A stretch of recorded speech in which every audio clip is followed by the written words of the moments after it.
Dikisahkan ada seorang yang cukup berada.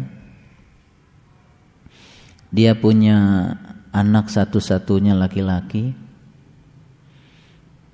Orang tuanya punya kebiasaan kalau anak ini mencapai sesuatu, apalagi prestasi, biasanya selalu diberikan hadiah. Puncak prestasi dari anak ini adalah saat di mana dia menyelesaikan kuliahnya dengan predikat yang sangat baik. Orang tuanya menjanjikan kalau kamu nanti bisa menyelesaikan kuliah dengan predikat yang sangat baik, maka ayah akan hadiahkan sesuatu untukmu. Dan ternyata anak ini meminta mobil kesukaannya. Karena setiap kali pergi kuliah, mungkin saja anak ini lewat dealer mobil dan dia melihat ada mobil yang sangat disukainya dan disampaikan permohonan itu pada ayahnya.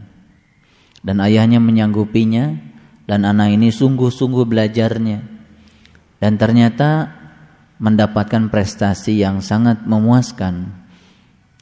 Dan anaknya tentu saja ketika sudah mencapai prestasi ini memiliki harapan besar ayahnya mewujudkan keinginannya. Sampailah anak itu diwisuda, dan setelah diwisuda dengan harap-harap cemas, orang tuanya pasti akan menghadiahkan mobil kesukaannya itu. Di luar dugaan, ternyata orang tuanya ini memanggil anak,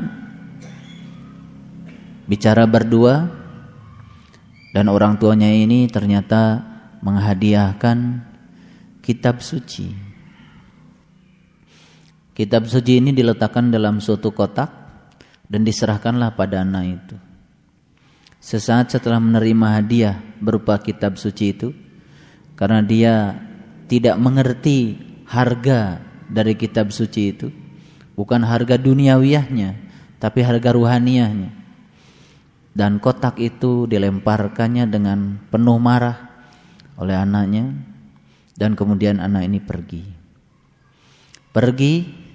Tidak mau menemui ayahnya lagi, bertahun-tahun. Akhirnya ini anak berkeluarga, kemudian saat nikah pun tidak mengundang ayahnya. Punya anak, sukses. Dalam kesadarannya ternyata anak ini rindu pada ayahnya yang menggendongnya waktu dia masih kecil, rindu pada ayahnya yang sering memandikannya setiap pagi, rindu pada ayahnya yang sangat lembut. Cuman karena ayahnya tidak menepati janjinya dalam pandangan dia, lalu dia melakukan itu pada ayahnya. Kemudian direncanakanlah dengan anak dan keluarganya untuk menemui ayahnya. 1 minggu yang akan datang dia rencanakan akan menemui ayahnya. Belum 1 minggu, pada saat yang sudah ditentukan, ternyata dia mendapatkan berita kalau ayahnya sudah meninggal. Setelah berita itu dapat, kemudian anak ini pergilah menuju kediaman orang tuanya. Dan dia dengan sigap menyelesaikan semua urusan-urusan pemakaman sampai selesai. Ketika sudah selesai semuanya, kemudian dia pergi ke ruang kerja ayahnya. Ternyata kotak yang pernah dia lempar itu masih ada di situ, tidak berubah. Kemudian dia mengambil kotak itu dan membukanya, dan perlahan dengan derayan air mata merasa bersalah. Cuman karena itu dia melakukan hal yang sangat menyakitkan kedua orang tuanya. Dia lupa bahwa orang tuanya pernah memberikan kasih yang sangat luar biasa. Dibukanya perlahan kitab suci yang dihadiahkan orang tuanya itu. Dan ternyata di luar dugaan, di bagian tengah dari kitab suci itu ada kwitansi pembelian mobil yang disukainya. Dan ada surat yang menyatakan ini hadiah untukmu. Dia menjerit, menangis dan sedih sekali karena ternyata dia salah menduga.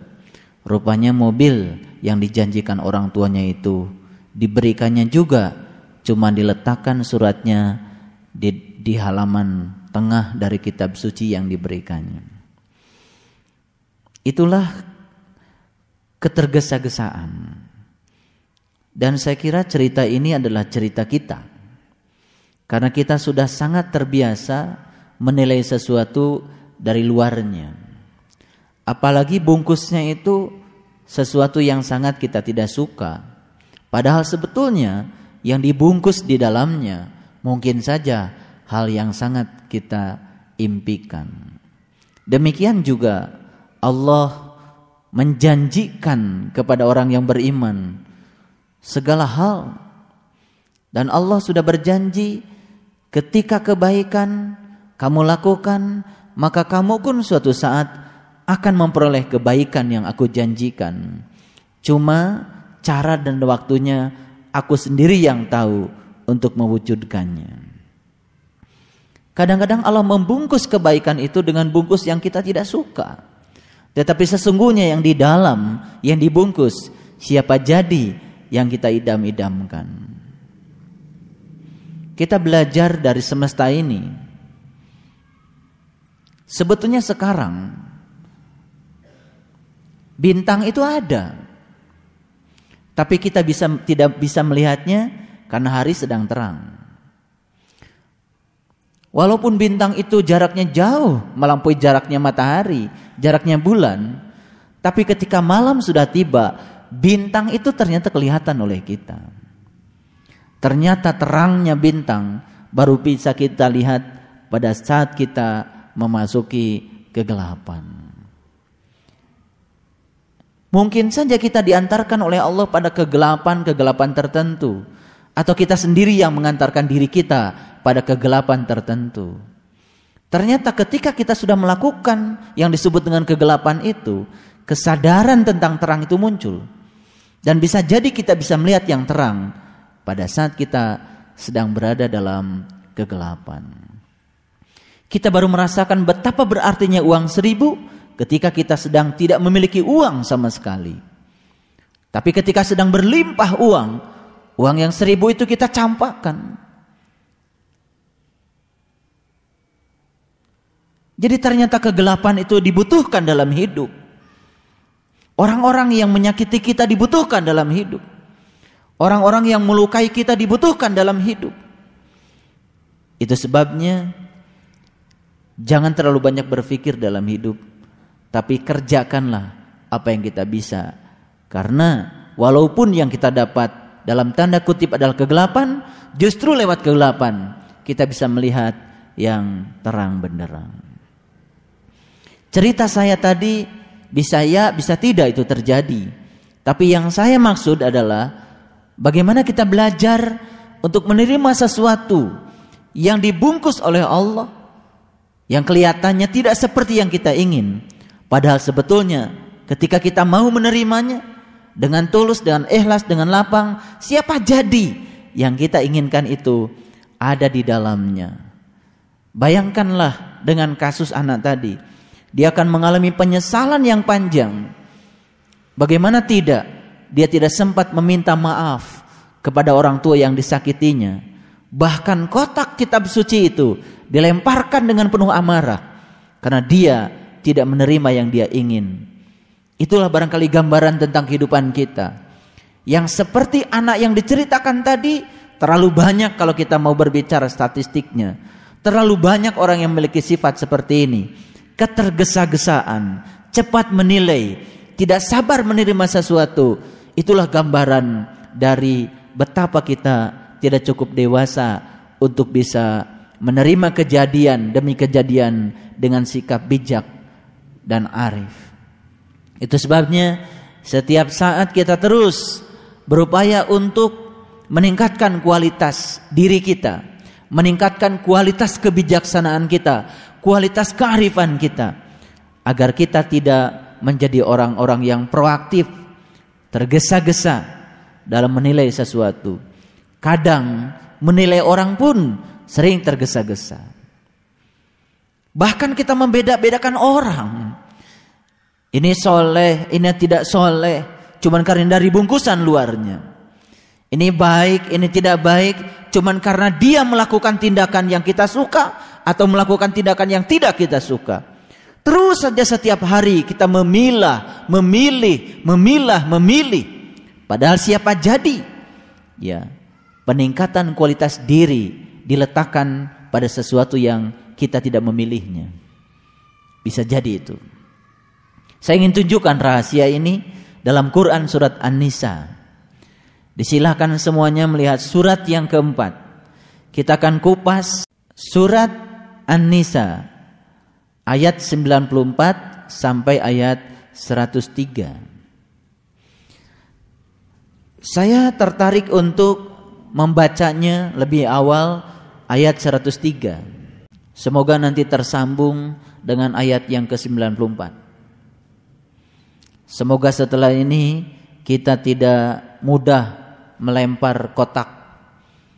Yang sesungguhnya dalam kotak itu bisa jadi ada sesuatu yang kita harapkan. Cuman karena bungkusnya tidak seperti yang kita ingin, kemudian kita lempar. Semakin mudah melemparkan yang Allah berikan pada kita, semakin kita tidak akan pernah mendapatkan yang kita ingin. Hati-hati, waspada, karena Allah selalu menguji kita.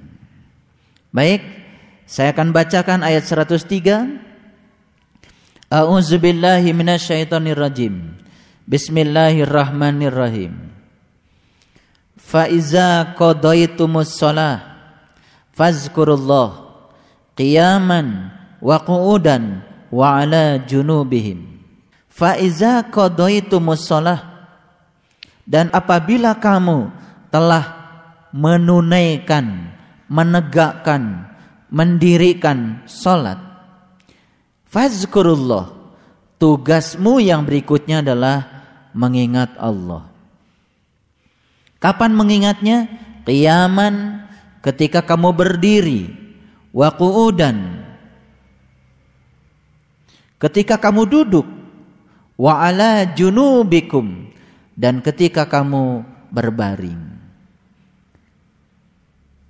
Fa'idzat ma'nantum, ada perkataan seperti itu di ayat berikutnya. Fa'idzat ma'nantum wa aqimus shalah, kemudian apabila kamu telah merasa aman, maka dirikanlah salat itu.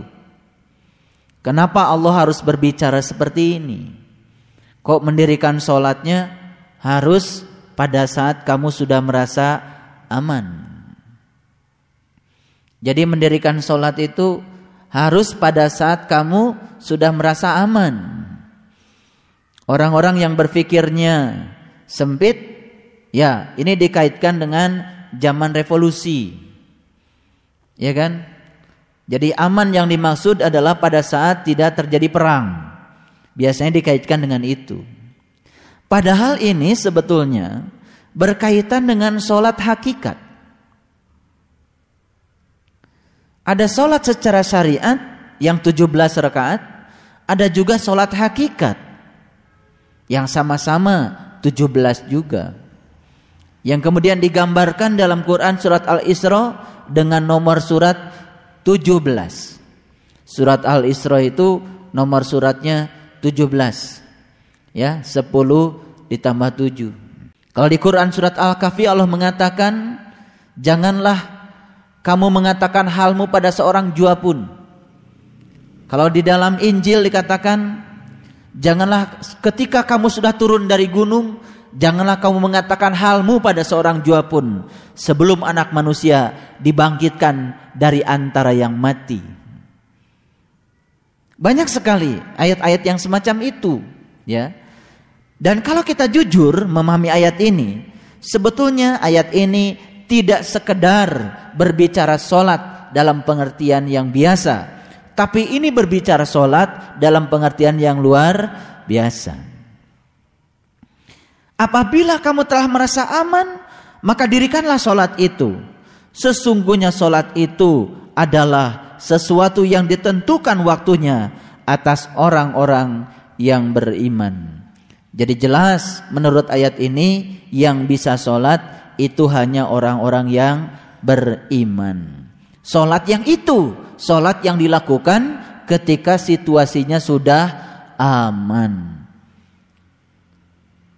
Kalau kita berguru kepada Injil, di dalam Injil dikatakan, janganlah kamu sholat, janganlah kamu sembahyang seperti orang yang berpura-pura suci, karena kamu suka bersembahyang di rumah sembahyang atau di siku jalan.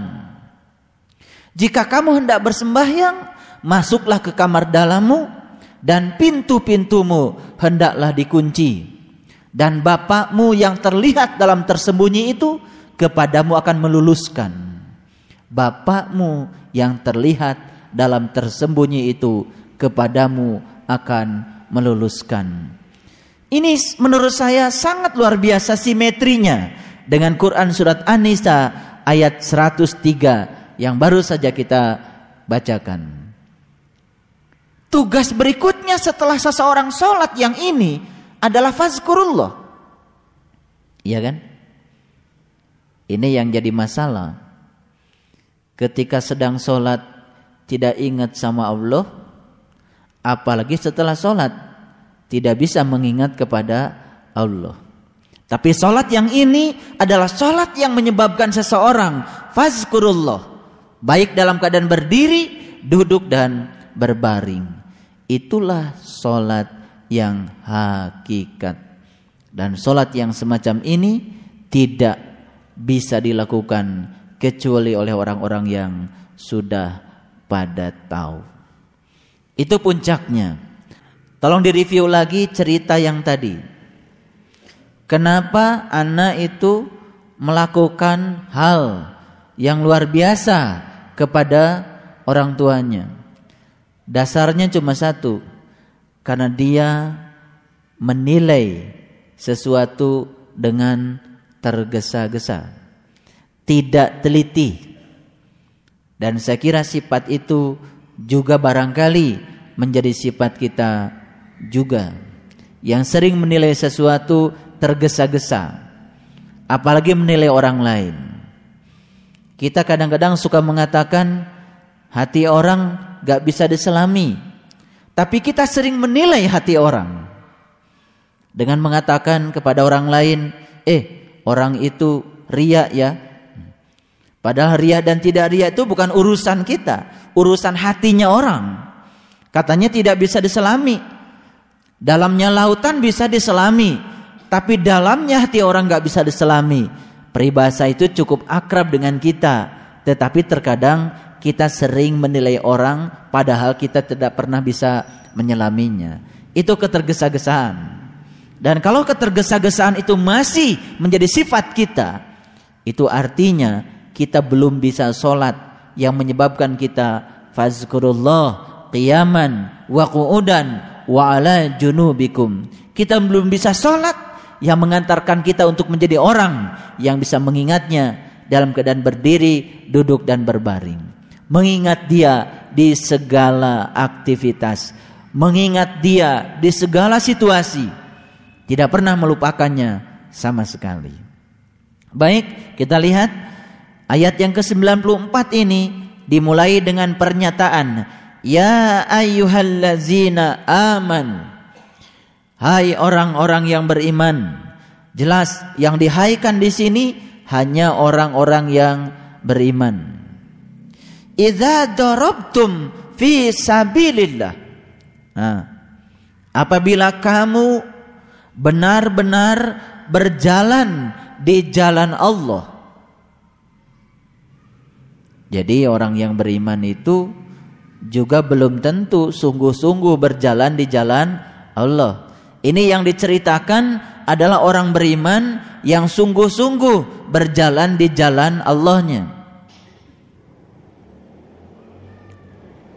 Apabila kamu sungguh-sungguh berjalan di jalan Allah, fatabayyanu, maka telitilah. Nah ini, maka hati-hatilah, ya kan? jangan tergesa-gesa, jangan terburu-buru. Kalau sungguh-sungguh mau berjalan di jalan Allah. Karena ketidaktelitian, ya, ketidaksabaran dalam menilai sesuatu itu mencerminkan kearifan dan kebijaksanaan seseorang. Biasanya orang yang buru-buru ujungnya pasti menyesal. Betul? Iya. Buru-buru menilai, buru-buru mengambil keputusan, apalagi mengambil keputusan pada saat kita tidak pada situasi yang sempurna, yang tenang, yang tentram, yang damai. Biasanya keputusan kita juga keputusan yang salah, keputusan yang akan berujung dengan penyesalan. Fatabayyanu, ya, tabayyun, berlaku telitilah, berlaku hati-hatilah. Wala taqulu liman alqa ilaikumus salam lasta mu'minan. Janganlah kamu mengatakan kepada orang-orang yang mengucapkan salam padamu dengan pernyataan, kamu bukan seorang yang beriman. Ya. Ada orang lain mengucapkan salam kepada kita, kita tidak menjawabnya karena kita menilai orang dari sisi luarnya. Barangkali karena berbeda keyakinannya dengan kita. Apalagi barangkali karena berbeda bajunya dengan kita. Lalu ketika orang lain mengucapkan salam kepada kita, kita tidak menjawabnya. Terlalu terburu-buru, terlalu tergesa-gesa menilai orang. Dan kalau kita mau sungguh-sungguh berjalan di jalan Allah, sifat yang semacam ini jangan dimiliki lagi oleh kita. Ya kan? Ini berbicara tentang akhlak. Mengucapkan selamat hari raya saja kepada orang lain yang berbeda dengan kita, yang hari rayanya berbeda dengan kita. Sampai hari ini barangkali kita masih belum cukup bisa untuk berlaku toleran yang semacam itu. Padahal mengucapkan selamat kepada orang lain yang berbeda baju dengan kita, insya Allah tidak akan mengubah keyakinan kita, tidak akan melukai akidah kita. Justru dengan seperti itu kita sedang menampakkan kelembutan kita.